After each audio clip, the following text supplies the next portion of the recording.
where we are speaking life into the community. Log into WCEGTalkRadio.com. Watch us live on your smart TV, on your Roku channel, YouTube, Facebook, LinkedIn, and now Fanbase, Blue Sky, and Twitch. Search for WCEG and subscribe on all social media platforms. Thank you for your attendance. And for the next hour, I, Jeremy Walker, will be your host of the Vet 2.0 with my co-host Tiffany Morman. And download our free WCEG mobile apps. Say, Alexa, play WCEG Talk Radio. Listen to WCEG on any of our 12 podcast distribution platforms. And last but not least, here's our disclaimer. The topics and opinions are those of the show host and the guest, are not WCG Media Enterprises. So thank you for your continued support. And now we're going to start the show. Well, let's go ahead and start off today. Tiffany, thank you for co-hosting with me. I just love the energy so far, and I think that we're about to take over the world. Today, I brought in Dr. Ursula Fredericks, a friend of mine from the Atlanta Black Chamber Veteran Entrepreneur Group. We're in the spiritual space together, where she goes into, we're in a veteranpreneur space. And it's just amazing at how well Ursula thinks that, what we can do in our entrepreneur world and the Christian world definitely align. And today we're going to have an awesome conversation about it. So let's talk about Dr. Auntie Ursula D. She's affectionately known as. She is a respected entrepreneur, marketplace ministry leader, and Army veteran with over 15 years of service in the Department of Veteran Affairs. That's my buddy. I'm telling y'all, anything we need with the homeless space, Ursula's been truly a blessing on that. So she's an author of Manifesting Kingdom's Commerce and the founder of the MKC Network. She champions collaboration between churches, business, and communities.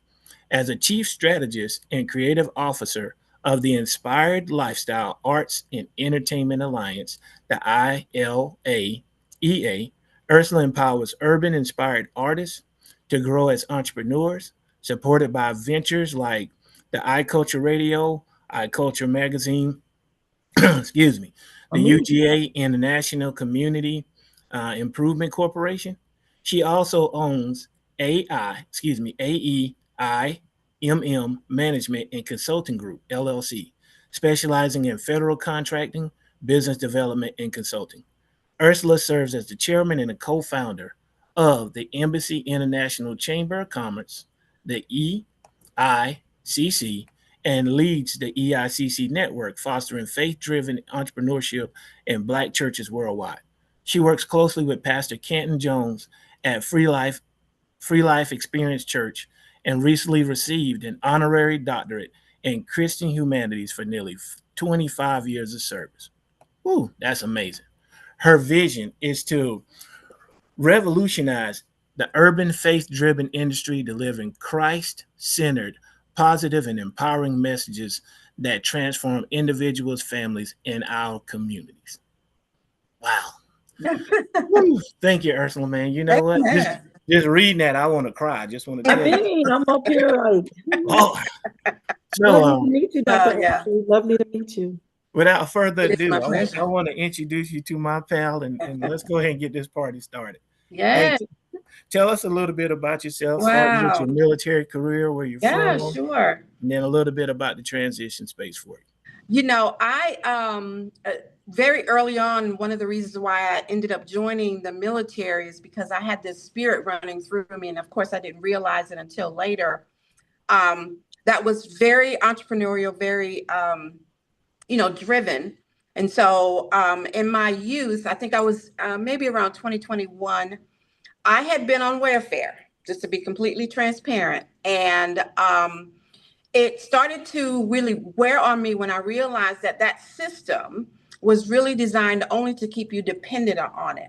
And it really didn't meet the needs of me and my family. So I joined the military in 1988 and quickly found out that the military in and of itself had a couple of issues that didn't facilitate entrepreneurs. You know, you really just had to kind of be in line and be disciplined and do as you were told.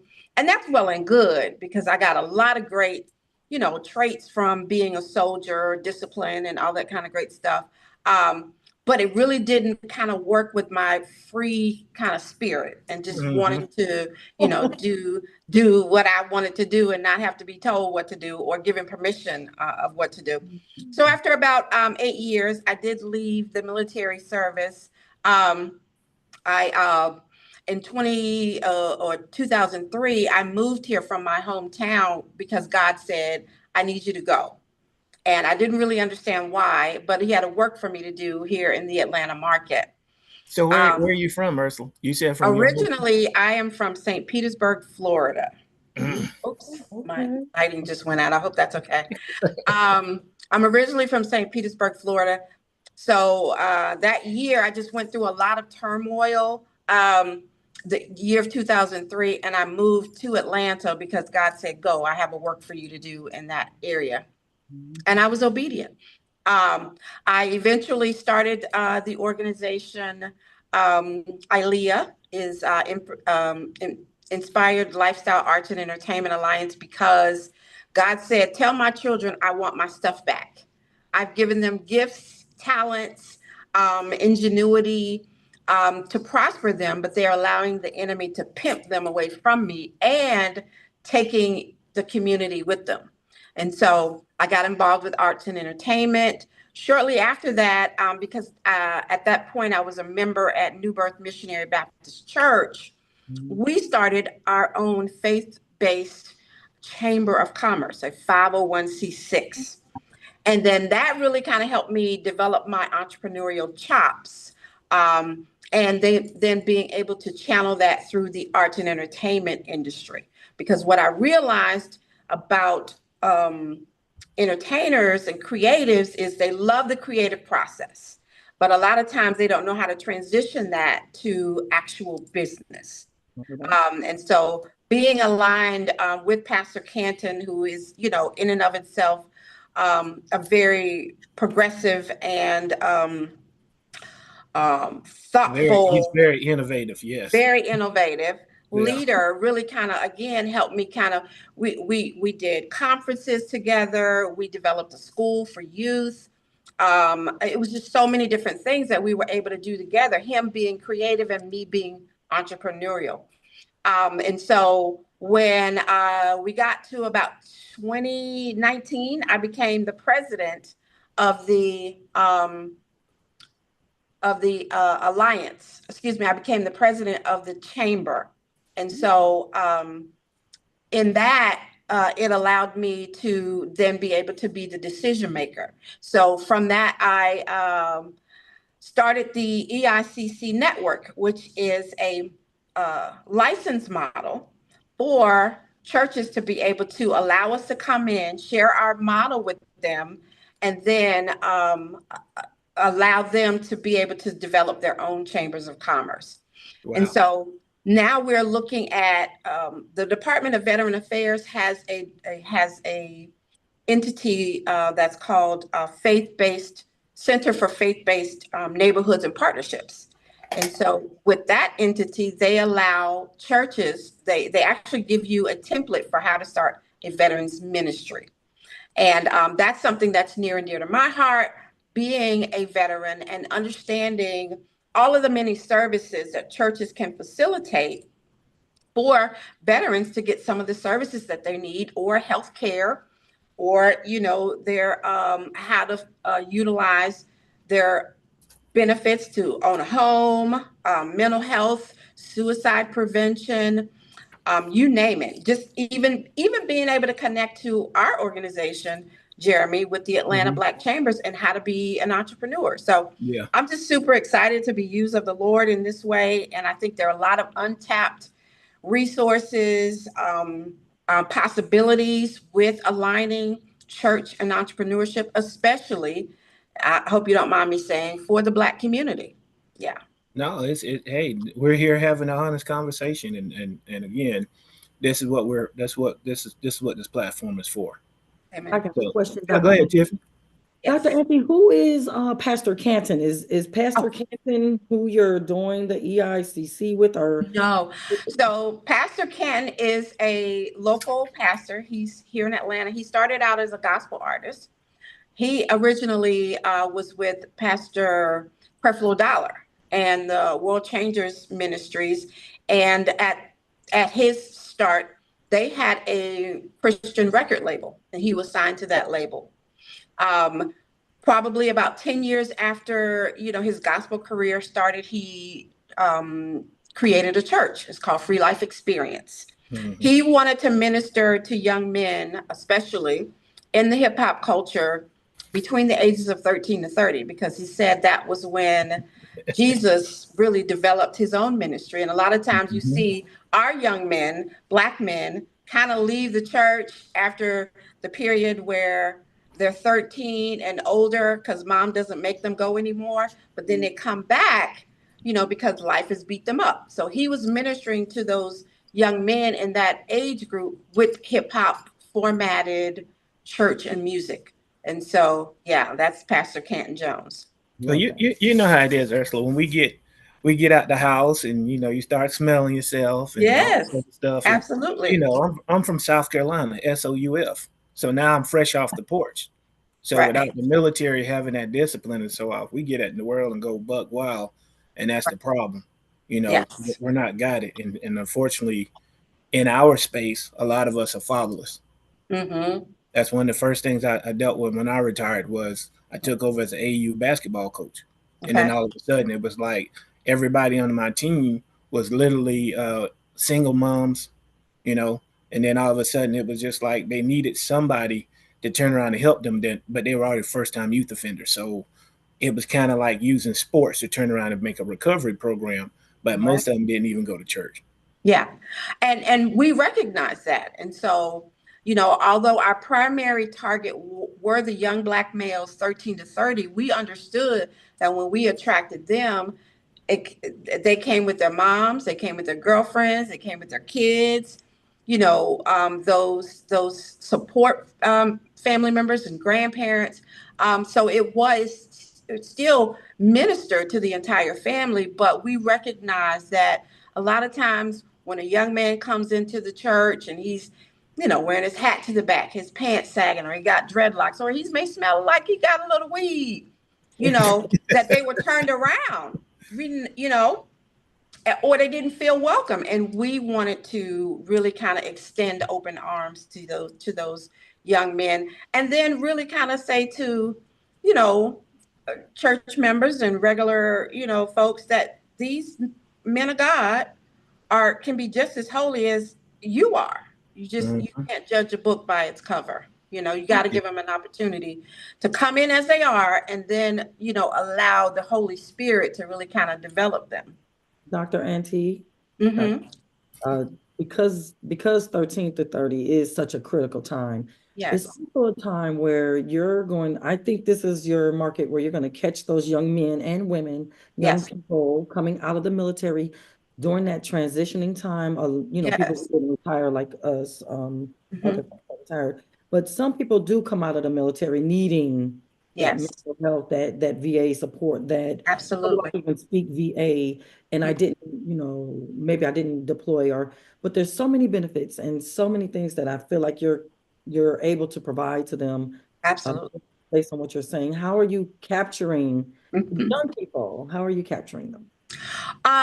So it depends on which scenario we're speaking of. So if they're a part of a church, we definitely want to be able to be open to, making sure we're promoting or, marketing with visuals and messaging to that particular demographic. If, say, for instance, they're inside of the VA system, medical system, because I work in that system with the homeless program.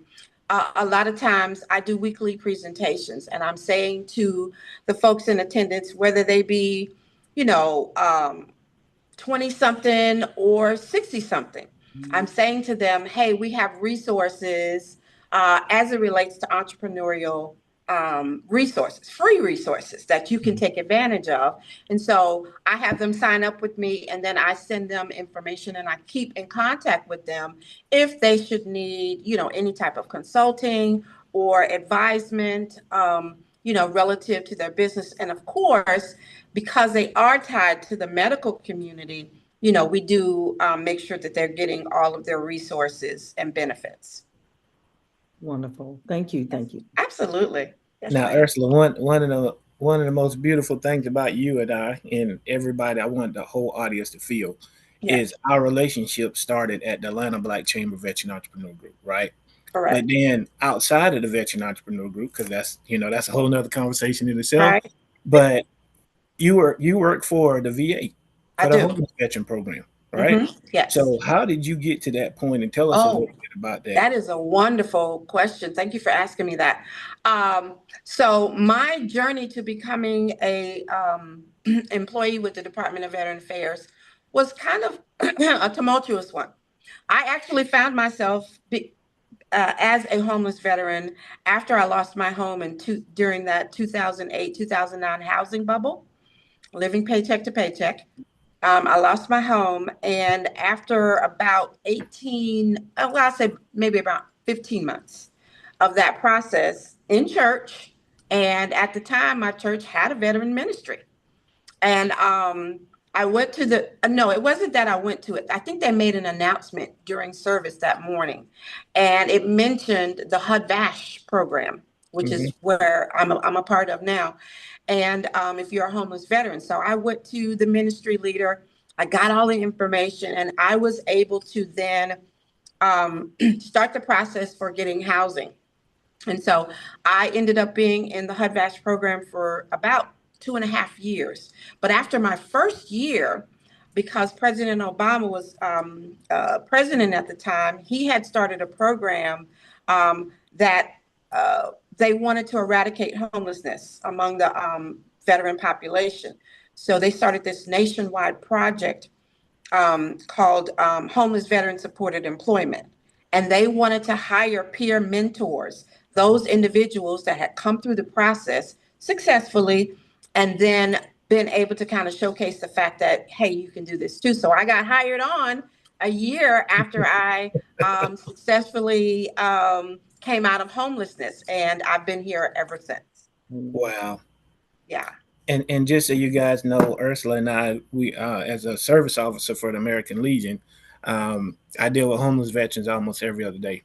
It's sad that I wind up getting 4 or 5 calls, and even though I live in a certain area of Atlanta, you would think that would not be a problem. Well, this area is impacted just as much as South and so forth, living up north or whatever case is. So I talk to Ursula basically on an everyday basis outside on, hey, if she can't get anybody in the housing, then she contacts me, and I contact the other service organizations, and we have this coalition of the willing. So I thank you so much for that. But just having that relationship outside of the VA, just us meeting through the Atlanta Black Chamber Veteran Entrepreneur Group, that's how it all started. And then she was like, hey, he's doing helmets to boots. This guy's trying to help. Right. And so we have a great teamwork to say that. So I thank you so much for that, and thank you for coming on and talking about it. Sure. So how did you get to the ABC to the Wow, that's a great point too. So I actually met Melvin, who's a part of our Veteran Entrepreneurs Group. I think he's a Navy veteran. And I was introduced to him because I had this concept of how we could marry EICC Network, which is the faith-driven chamber, to the, conventional chamber, and really kind of channel church members who needed that extensive supports in that of a, chamber such as Atlanta Black Chambers, and said, hey, why don't we do a partnership where we can do a joint membership for members who were a member of my chamber, and then wanted that added support that Atlanta Black Chambers adds. And he thought it was a great idea. And just to put my money where my mouth is, I joined as well. So we're continuing to forge new territory in this way because we really understand how valuable the Black community is to the overall economics of America. And so we're continuing to really kind of, give church members a new idea of what it means to be progressive, what it means to really kind of take your gifts, take your talents, and really use it to fund your dreams, fund the dreams of that of your family, how to take it to the next generation, really showcasing kingdom in the earth. So that's how I became a member at ABC. Now, I got a question for you and Tiffany, because all of us are retirees, and it's like one of the biggest challenges we have is finding purpose. A lot of us are enticed by I want the job with the 6 figures, and then it's got the stress behind it. But then you go home and you're just as depressed because you took the bat suit off. And all of us are Army vets, so we know that we serve a higher purpose. We're all faith-based, so it was always God, family, and country. How difficult was it for you guys to be like, what's my purpose now? And am I happy and so forth? And I think through happenstance, how did you get to this point to where now you're moving in purpose and you're happy? Yes. I went through a lot of that disappointment you're talking about, Jeremy. I pursued a lot of different things for, trying to satisfy what society said was a successful career, going after the money. But it wasn't until I really got frustrated with the process. And I'll even say, I even got really, really tired of going to church, every time the doors were open and not really understanding that there was something specific designed for me to pursue and accomplish. And it wasn't until I resigned myself to figure out, Lord, what is it that you would have me to do? Why am I here? And during that pursuit was when I began to understand that my entrepreneurial nature was designed to really kind of support people who are a part of church and kind of, coming through the same, discovery that I went through, just trying to figure out, okay, this ain't it. I got money, I got a high powered job, I got a title, all these things, and I'm not satisfied. And it's only when you figure out where you fit in the grand scheme of things that you can then be fulfilled, is what I call it. And it's not about money. It's not about, what people, how you look in people's eyes. It's I am doing what I was born to do. Right. And I really try to share that as much as possible with everyone I meet. Yeah. And Tiffany, can you expound on your experience? I can feel exactly what she's saying. I can see why they gave you an honorary doctorate degree, because your heart is definitely, surrounding your aura, if I will say your aura. Amen. With your service mentality, right? And I'm just so happy for you, my fellow Army sister, because you have found a way to smile doing something you would do for free. Maybe somebody does pay you and help you support your lifestyle, and you still have to live. So that was my thing. I got involved in so many things that did put a smile on my face. But the one thing that I learned, that I think you probably learned about 10 years ahead of me, is that people will keep taking as long as you keep giving. Absolutely. And in the words of my immediate past commander here, Chief Al Lippard of the VFW, of which I'm a lifetime member. Awesome. He told me one day in one of our conversations, what is the value of free? Nothing. If you're giving it away for free, they're never going to want to pay you for it, right? Exactly. Yes. So that's something that I've learned, because I do serve from my heart, and I just want everybody to win, and I don't get the spotlight. Right. And I see you. I feel like I can learn so much from you. Amen. Praise God. Yeah. And you're absolutely right. We have to, especially, I'll speak for me, being a part of church, we have to learn how to monetize our gifting, because the scriptures, Accept it. Yes. Because we tend to be givers, but we don't understand that we also have to be receivers, because when you receive the gift, you're creating opportunities for someone else to be blessed. Yes. Right. So you have to also, that has a balance. It can't be out of balance. You can't just be giving and not receiving, because then you begin to lack. Yeah. And that's not God's way. Yeah. I love that. And I like what Tiffany said earlier too about getting over involved. Yeah. I think that's one of the things that we kind of have been bred to do. You know, from basic training, from the time you're always constantly moving, and all of a sudden it's like to slow down is actually doing something, but we don't feel that. So we go and get involved in so many different things to get this feeling of movement, that constant. Hey, you know that commercial? We do more before 8 a.m. than most people do all day. You know, that's a stigma but you know, again, for us, it's a way of life. And so by 12 o'clock, you've knocked out everything you want to do, or 4 o'clock, you done as much in one day as most people do in a week. But now when you take that away, and we don't have that culture, we don't have that uniform, and we don't have that that foot on your neck. Now we try to find so many different things to get over involved in, just so we can stay in that same, what we call it, battle rhythm. Well, listen, once people figure out you're retired, they feel like your time is theirs.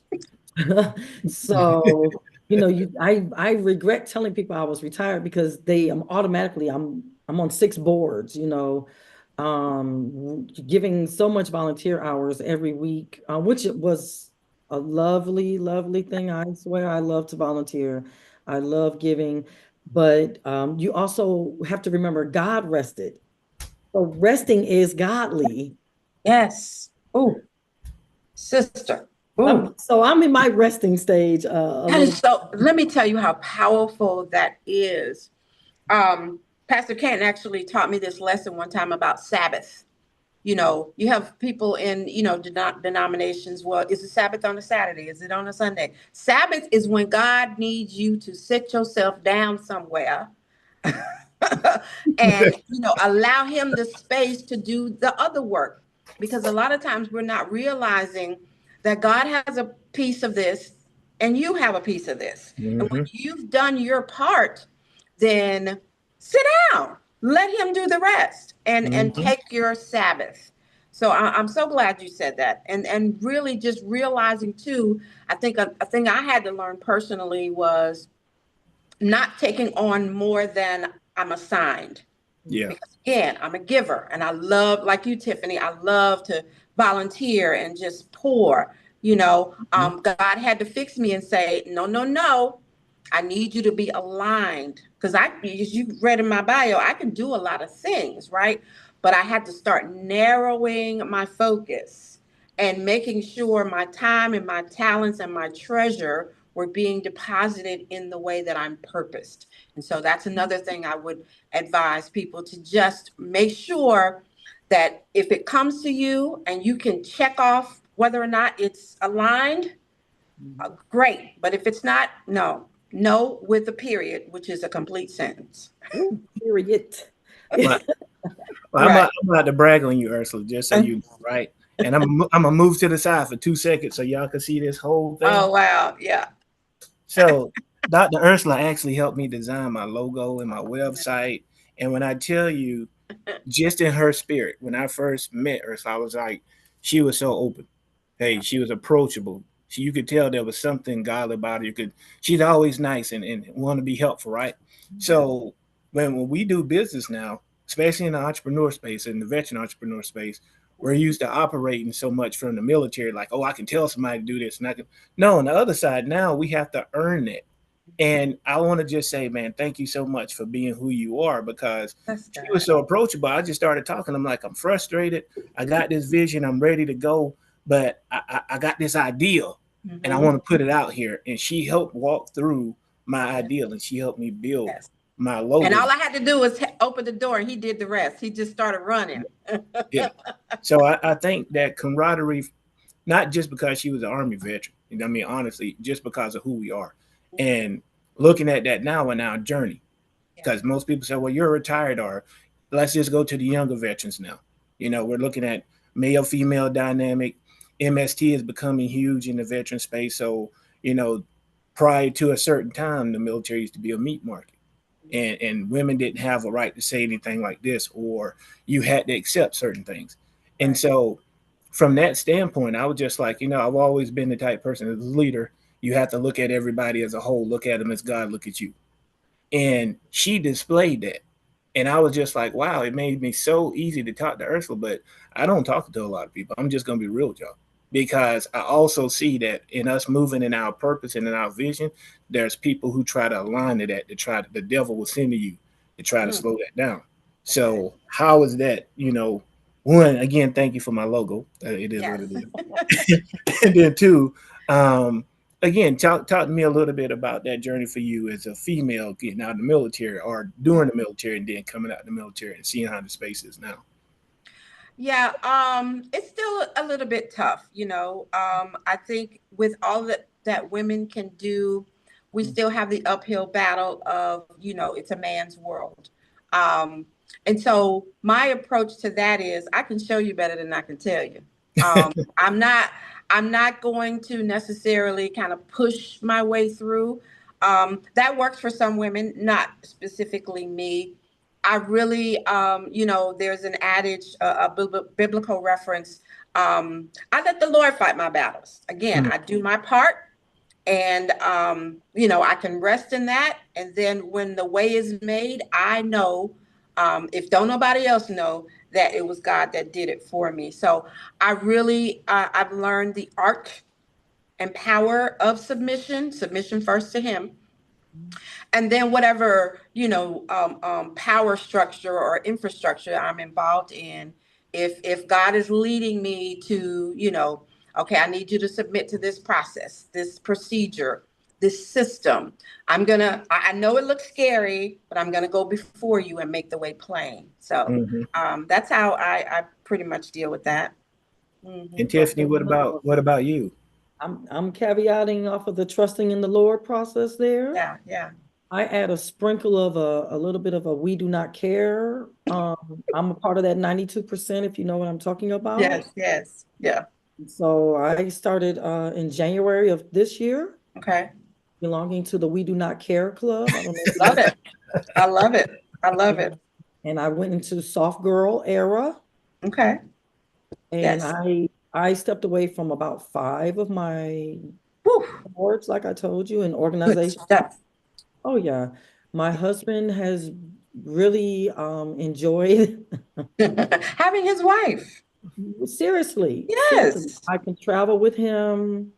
Right now with our business, the one that's behind me, the TBO Consulting. Awesome. We have a lovely contract. We just got renewed another year on that contract.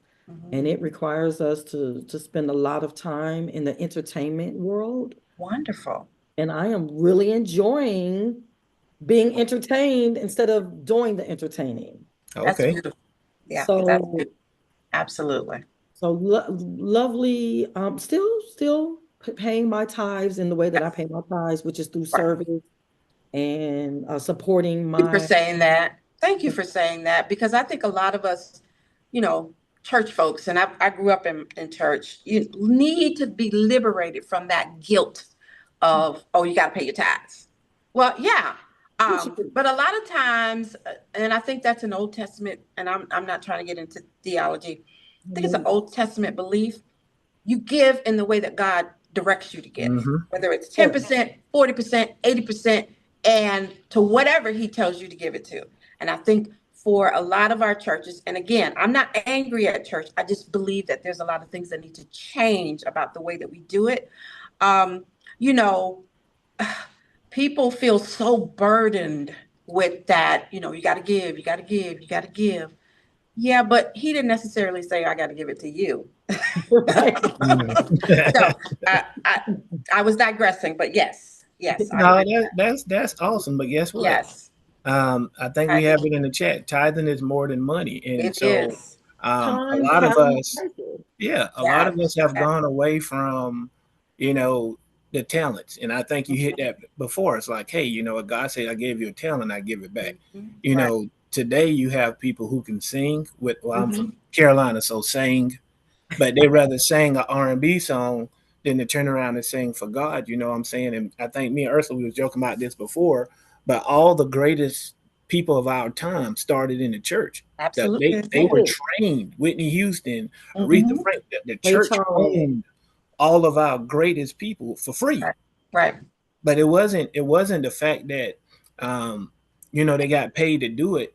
God gave them a gift and they gave it back to him, and over time it just got better and better and better. There wasn't that oh yeah, I gotta go get this voice coach and none of that stuff. You had the person that was playing on the organ and tapping you Yep. on the hand and all this other stuff. So Absolutely. we've gone away from a lot of that. Mhm. But at the same time, it's like you're right. We focus on the money piece of it. How much money did you put on the table versus, you know what, that gift God gave you, that's your time. Well, and can I put it to you another way? Come on with it. I love that example, right? How we can look at the entertainment industry and see, the talent that was, just tweaked at church. But what if we took that same type of model and we taught carpenters and we taught plumbers, or we taught web developers, or we taught, technology, Financial that literacy. same thing, right, can be utilized to have church be a central figure in the community to deploy talent throughout the community, throughout those local areas. And if you connected all of those churches throughout the nation and maybe even the world. That's Mm-hmm. my position. My position is we're doing the work every week, Sunday after Sunday, midweek after midweek, where people are coming in, they're taking their free time to train and develop and volunteer for the church. Well, why not have it be beneficial for them so they can then use that on a resume, use that as training and sharing our gifts. If I Mm-hmm. got a gift that you can utilize in whatever you're called to, I'd love to share that with you. But we're not doing that. And I think, we really need to reposition some things because when it's all said and done, the church is a training institution. Yeah. Build the village. You're And supposed to be building the village. right. That's And what if you're the saying. truth be told, right, if you had to pay me for the hours that I spend volunteering, mm, Mm, mm, it mm. might supersede what you asking me for 10%. We're in the 30% range now. We're in the 30%. Right, right. But you So got it an has to awesome be a point. win-win. We've got to create more win-wins at church. And so that's what Yeah. I advocate. But you got a point, because think about it. What happened during COVID? We all Right, went digital, right? So we got the videography, we got the Zooms. We, right. for most of us, we're still not in the churches. Half the churches are still not filled to They're the not going to capacity be. they could be, We're not going because back. I'm gonna We're lay not in the going back. bed and eat chicken or whatever case is, and be in my short pants and chilling because I Right. don't have to go anywhere.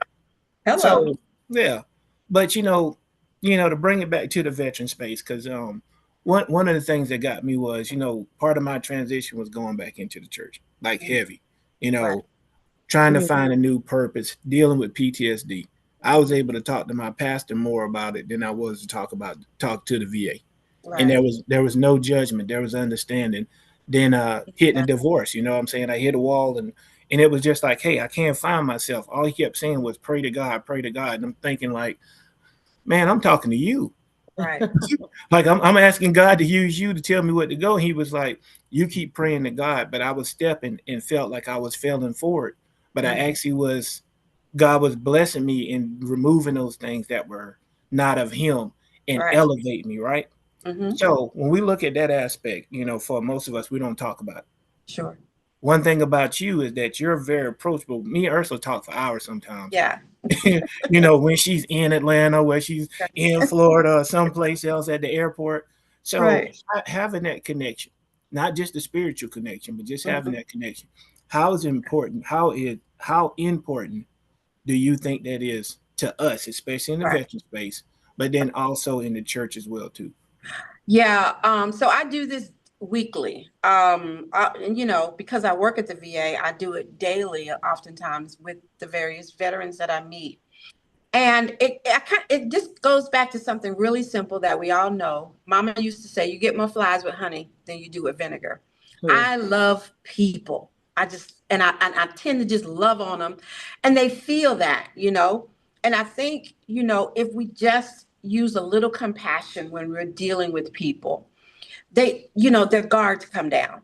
They're not as defensive because they feel your sincerity. They feel the fact that I just want to help you, when they're open to letting you in. Not every person that I encounter through the VA is like that just because they got issues. But the fact that I'm in this environment, we can always channel them, to the right resources so they get the help and true support that they need. So I just say, but for God, there go I. Treat people the way you would want to be treated. If you are having an issue, if you're having a problem, how would you want somebody to, handle you or deal with you? And so I lead with that. Just because I feel like if I'm going to represent Jesus, then I better make sure I'm not putting him in a bad light, So, I just really kind of just ask myself. She's gonna come back. I agree with her so much, though. She is. I can see why you talk to her for hours and hours. I can see why you talk to her for. Or, what she was saying is, and the way that I'm starting to develop now in my upper age here, I've noticed that people want to be heard. Yes. People, a lot of problems, even with customer service. I own a business for like the last 10 or so years. People, if you listen to people and hear them out, that's like 90% of the problem being solved right there. Yeah. And especially in our space. Yes. And then what she said, then you provide those resources after you listen to them. Yeah. Because it could be one resource in the beginning, like a homeless person, like she does a lot with homeless veterans. There's like so many resources for homeless veterans to not be homeless anymore. But some homeless veterans mean to be homeless on purpose because they don't want to talk to people. They don't want to deal with people. They don't want to be responsible. And sometimes that's what we call the bottom of the barrel, or we're there now. This is when God is going to pick us up, hopefully. Yeah.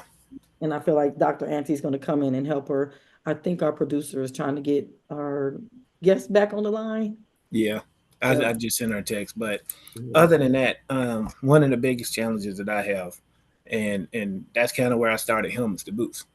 There was nobody for me when I got it. I'm like, after I served 22 and a half years, we spend so much time in developing us into soldiers, sailors, airmen, and Marines. And now Space Force is kind of like, when you get to this wall, where's my big brother? Where's my big sister at? So there's no transition, right? There's no backwards transition. Yeah. It so takes now 8 weeks to build you. Now, where's the 8 weeks to come and help me get down from that wall that we're talking about? And no knock on the transition course, nothing like that, because again, it's developed and it's designed with a certain purpose, and it's more geared to us getting a job and different things. But as all of us can probably agree, having that mindset, they said the military is not a job; it's a lifestyle. The lifestyle. Yeah. So now we're moving from one lifestyle that we were drastically trained to get away from, down to fit this other one, and now we got to come back into it. So going through counseling, I was like, I had a counselor that told me if it took me 22 years to be the baddest thing in boots, it's probably going to take 40 something, double that, in order to revert that mindset. Yes. Yeah. Right now, today, I love that you said that. I love that timeline, because one of my favorite groups of people in the whole wide world are Vietnam veterans. Mm-hmm. Especially my fellow Vietnam veterans that's in my South Atlanta neighborhoods, if you understand what I'm talking about. Right. Mm-hmm. They were told no so many times in their first 40 years of being out of the military that they don't even want to talk about it. But now, all of a sudden, Jeremy, now they are starting to come out of their shells, which is now what, 40, 50 years later, right? I think we just celebrated the 50-year anniversary of Vietnam. Yeah. So right now, today, they're accepting your thank yous. They're accepting your welcome homes. There are Vietnam veterans walking around with shrapnel in their bodies that are at 30%. Yeah. I mean, disabled, service-connected disability. Let me spell that out for the people on our WCEG mobile app and talk radio, right? There's Vietnam veterans. Here she is. She's coming back right now. Yes. All right, there she is. But so I love that you said that. It takes 40 years to, not to erase, but to come out of what you did for 21, 22 years being a hero, right? Yeah.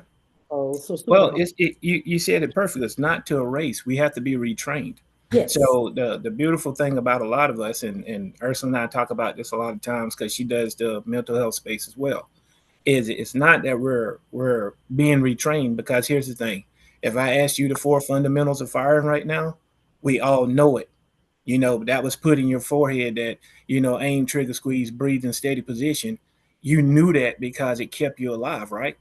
But nobody said, well, it's cool to have in the back of your head, because eventually if somebody attacks you, that's where you're ready to go. You can protect yourself. Not protection, survival is all at the forefront. Being a veteran now is a different mindset and a different space, a different understanding. So that's kind of like where we're all now, is trying to make a coalition of the willing of changing that mindset. And it has to start with the Vietnam veteran. It has to start with their era, because they've been treated so bad. The VA's got a bad rep on them right now because, hey, you know what? It took for the DAV and the VFW and American Legions to actually start this organization so we can get treatment. But most of them were spit on, baby killers, this, and this. And that was the beginning of, hey, you came out of combat and your life expectancy was only a minute. And now you have PTSD, which wasn't identified basically until 2015 and 16. Look at the MST world. We got the EO program that kicked in 2010, but prior to that, you're a female. Black, white, it didn't make a difference. You just have to deal with what was given to you. And if somebody whistled or slapped you or on the butt and all this other craziness, if you don't have sex with me, you're not going to get promoted type stuff. It's not the same as your male counterparts. But then there was no system for you to say, you know what, that was a claim. And now it is. Right. But look at the evolution of time and education. And what do we have? We have more education that causes us to have more mental health and addressing mindfulness. Jeremy, when I was in Iraq, I spent a good 10 years, deploying after 2001, right? So I deployed and I came out of that cycle. A lot of MST is not what you think it is. There's a lot of men in the MST program. There's a lot of men, soldiers, being treated right now for their injuries from MST, from their mind. There's a lot of men right now who have not even spoken of their MST, who are these guys transitioning out of the military, who do need a lot of attention, and they're not getting it. And the VA is, I don't know if you know this, but our benefits are disappearing. Like every time you blink, they're taking something out of the VA. I just got told Chapter 35 is going away. They're sunsetting it. That's the sunsetting it. Wow. So Chapter 35 is school money for your children once you reach 100% disabled. Once you tell the VA that you're sick and they say, okay, you're sick, here's the benefits. Now they're starting to take them away. I'm digressing. I'm sorry. No worries. That's what we hear. Very valid. And that's kind of another thing me and Ursula talk about with mindset shift. A lot of us are programmed to go get a job. I want that good government job. What happened to that good government job now, thanks to, the administration or whatever the case is. And so one of the things that we value, we're in entrepreneurs of faith. Ursula invited me and was like, hey, once a month, we get with Pastor McPhail, and now all of a sudden we're doing entrepreneurs of faith. Wait a minute, you tell me I could be a Christian businessman? Yeah. Wait, hold on. So I got to go check it out for myself, because, she's from Florida, but she is from the show me state. I could show you better than I could tell you. So my sister invited me out, and the next thing you know, I found a group that was like, hey, you know what? This is the principles that God talked about. This is that. And I used to honestly feel by myself. I think talking to Ursula a lot of times, I say, I feel like I'm a shark in a pond.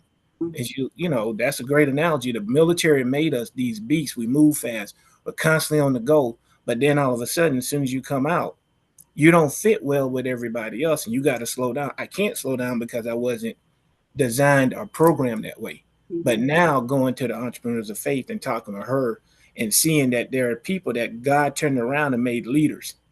Leadership is lonely. Yeah. Leadership is what God told us to do. Jesus literally had disciples, but guess what? He had a certain assignment and he knew what he had to do. And I really, really get a lot of that from going back into the word and having a session once a month that literally reaffirms that. So, Ursula, I want to thank you for that, but I would like for you to elaborate. Absolutely. I'm sorry. Say what you said again. I'd like for you to elaborate on that. We got like 10 minutes. I would like for you to elaborate a little bit on that before we wrap up. On which part? I'm sorry. On the entrepreneurs of faith, and then yes, how your mission works, and yes. The family that you gave me. Yes. So entrepreneurs of faith, we meet every last Monday of the month, alongside Pastorpreneur is his title he gave himself. Gerald McPhail of McPhail Studios. He's a real estate professional, built his wealth through those means, former pastor. And really what we wanted to do, he's also an ABC member.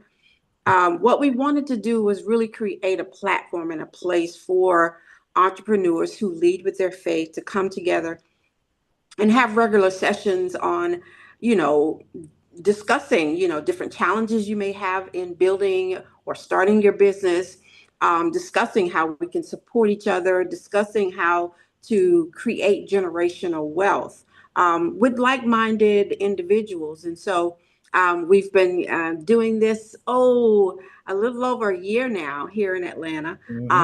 And it's burgeoning all of these wonderful ideas and people. I'm always just overwhelmed and excited about the new faces that I'm seeing each month that we host these events. So Jeremy has been a very good feature in there and coming as often as the schedule allows and bringing people. We love newcomers to the entrepreneurs of faith. And so we welcome anybody, veteran owned business owners or, regular, please come and join us and really kind of share with us what it is that God has called you to do. I like how you say that because the energy is just amazing. Like Amen. She's always being welcoming. Hey, I'm gonna help somebody. Come on in, and I'm like, see, this is what we're missing a lot in our community, not just in the veteran space, but in our community as a whole. So, it's getting to a point now where it's hard to talk to people today. Revelations is actually in play. If most people don't know that, and you read the Bible, and you're like, all the things in Revelation is play. But the sad part about it is this world is so divided, and it's getting even more than we can handle. But it's, when God said, I'm gonna shine a light on you, you be a light in this world. It's people like you, it's people like Tiffany, it's people who like us that turn around and said, you know what, I am gonna invite somebody. Each one teach one. The more people that we can turn around and bring into the fold and bring to him. I'm not doing it for me. You don't do it for you. We do it for the glory of God, because in these last coming days, he's coming back for his people. That's right. So go ahead, Tiffany. No, I was his children. I was just going, I'm there. Oh, no. She got the church hands on her. Like, wait a minute. Glory. Yeah, but I thank you for taking the time to do this. And then we're a couple minutes from closing, but I wanted you, Ursula, to tell us, like, what is it that you would want the viewers to know about Ursula Fredericks? Oh, wow. Oh, man. That's not that much about me. The one thing I really want viewers and listeners to take away from this is, if it's on your heart to do and it scares you, do it, even if you're afraid. Because again, when I first moved here and God said, this is what I want you to do, I was like Moses, me? You are, I'm not able, I can't. And what I really realized is, even with some of the challenges that I faced throughout life, you were born for this. So please be about your Father's business and pursue what's on your heart, even if it scares you.